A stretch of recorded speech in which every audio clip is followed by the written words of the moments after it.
Mel disebut terlibat pembunuhan Vina Cirebon. Begini kedekatannya dengan Linda, Vina, hingga Eki. Yang bersangkutan itu punya motor smash, warnanya ungu, dan STNK-nya atas nama yang bersangkutan. Sesuai dengan keterangan apa saya bilang? Keterangan saksi.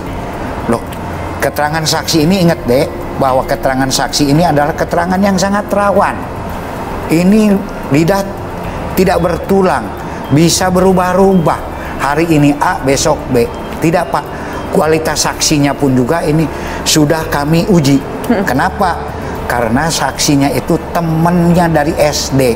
Makanya saat itu pun juga disita ijazahnya, betul enggak gitu. Nah, gitu. Jadi tahu betul. Dan beliau ini sekarang ada salah satu tersangka. Saksi yang terakhir muncul ya namanya Mel. Ya. Kalau itu kan jelas saksi. Kalau saya belum meriksanya saja, saya udah tahu bahwa ini pasti bohong ya. Bohong. Yang kedua, yang paling bohong lagi siapa namanya? Eep ya. Aib ini bohong, ini wajar, ini dimasukkan di dalam sel ya. Kalau apalagi dia sudah pernah menjadi saksi dalam perkara persidangan sebelumnya. Tapi dia nggak hadir kalau tidak salah. Mengapa saya katakan dia wajar dimasukkan di dalam sel dan di penjara dan diproses pidana? Sesuatu yang tidak mungkin gitu, impossible. Kenapa? Dia katakan dia melihat peristiwa itu 8 tahun yang lalu. Kemudian dia berdiri di depan warung dari bengkel dan warung itu tidak ada. Jarak dia berdiri dengan peristiwa sekitar 100 meter. Malam hari. Dia tahu naik merek sepeda motornya, kemudian warna sepeda motornya, kemudian dia katakan saya tidak kenal tapi saya ingat wajahnya. Udahlah, yang begini-begini mohon hakim, khususnya hakim pra-peradilan yang akan menyidangkan ini, kalau keterangan saksi itu dipakai oleh Polri, gugurkan saja. Dan karena itu misalnya kesaksian itu di depan sidang ya, ini wajar untuk diminta Polri menyidik bahwa dia kesaksian bohong ya. Karena Peggy ini PS ini dikenal orang yang sadis, jadi beliau juga takut gitu kan. Makanya selama ini itu mereka ini, apalagi ada satu tradisi di geng motor gitu kan, harus saling melindungi, harus saling solid. Dan yang bersangkutan ini, PS ini dikenal sadis, makanya berani menusuk dengan samurai. Jadi mereka sendiri secara internal itu takut. Di samping takut sama PS, takut juga sama gengnya gitu. Karena kalau tidak aktif saja di geng tersebut, kita pernah mengupas, itu akan diintimidasi yang bersangkutannya itu.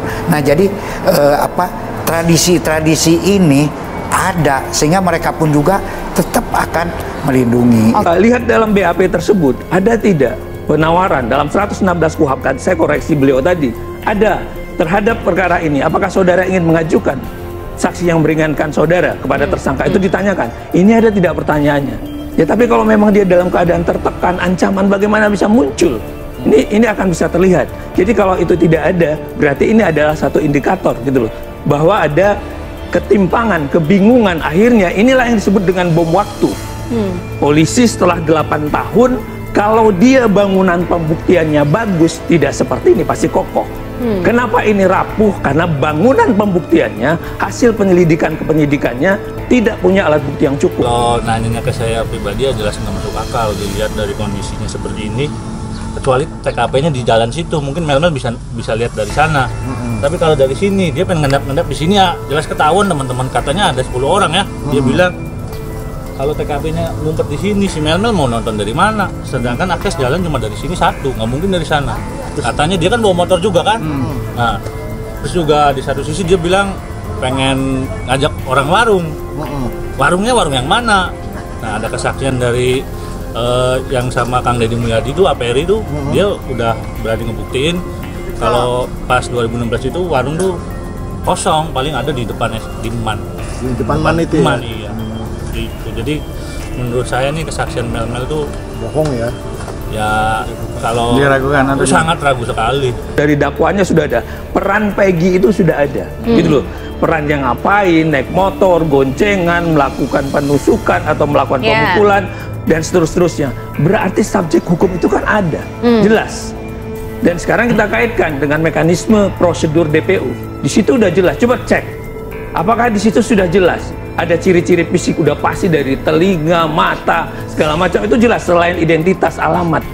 Kok terlalu sulit gitu loh? Ada apa gitu loh? Ini kan sangat mudah bagi sekali. Coba lihat, cek lagi mekanisme DPO itu detail tidak? Kalau tidak detail, berarti ada sesuatu dong yang memang mau sengaja tidak diungkap. Siapa yang nggak bisa ngungkap? Ya dari awal dong. Pasti dong ada kebingungan atau membelokkan sesuatu.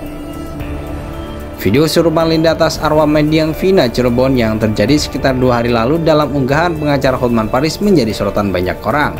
Pasalnya Vina menyebut adanya keterlibatan sosok lain dalam kasus kematian dirinya pada Agustus 2016 silam.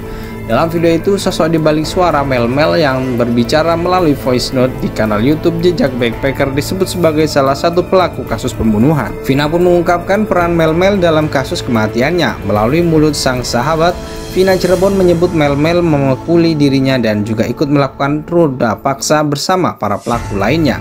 Selain itu, Vina juga menyebut Mel-Mel bukan nama sebenarnya dari sosok dalam rekaman suara dalam kanal YouTube Jejak Backpacker. Nama yang sebenarnya Vina mengaku tak mengetahuinya karena tidak kenal. Terlepas benar tidaknya hal tersebut, Mel-Mel dalam kanal YouTube Jejak Backpacker menceritakan kedekatannya dengan Linda, Vina, dan Eki.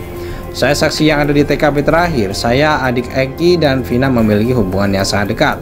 Tapi di luar geng motor karena adik Eki itu sudah seperti adik sendiri, kata Mel-Mel. Untuk Linda, saya dikenalkan oleh Eki dan Vina karena malam kejadian itu Eki telepon saya mau jemput adik Vina.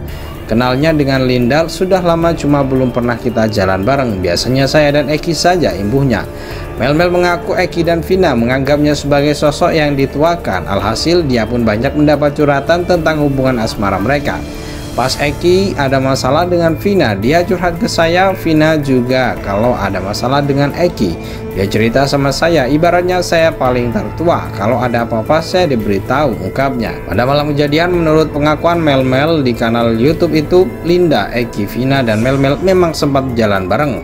Sampai akhirnya terjadi kejadian tragis yang mengakibatkan nyawa Vina dan Eki melayang. Video serupa Linda atas arwah mendiang Vina Cirebon yang terjadi sekitar 2 hari lalu dalam unggahan pengacara Hotman Paris menjadi sorotan banyak orang.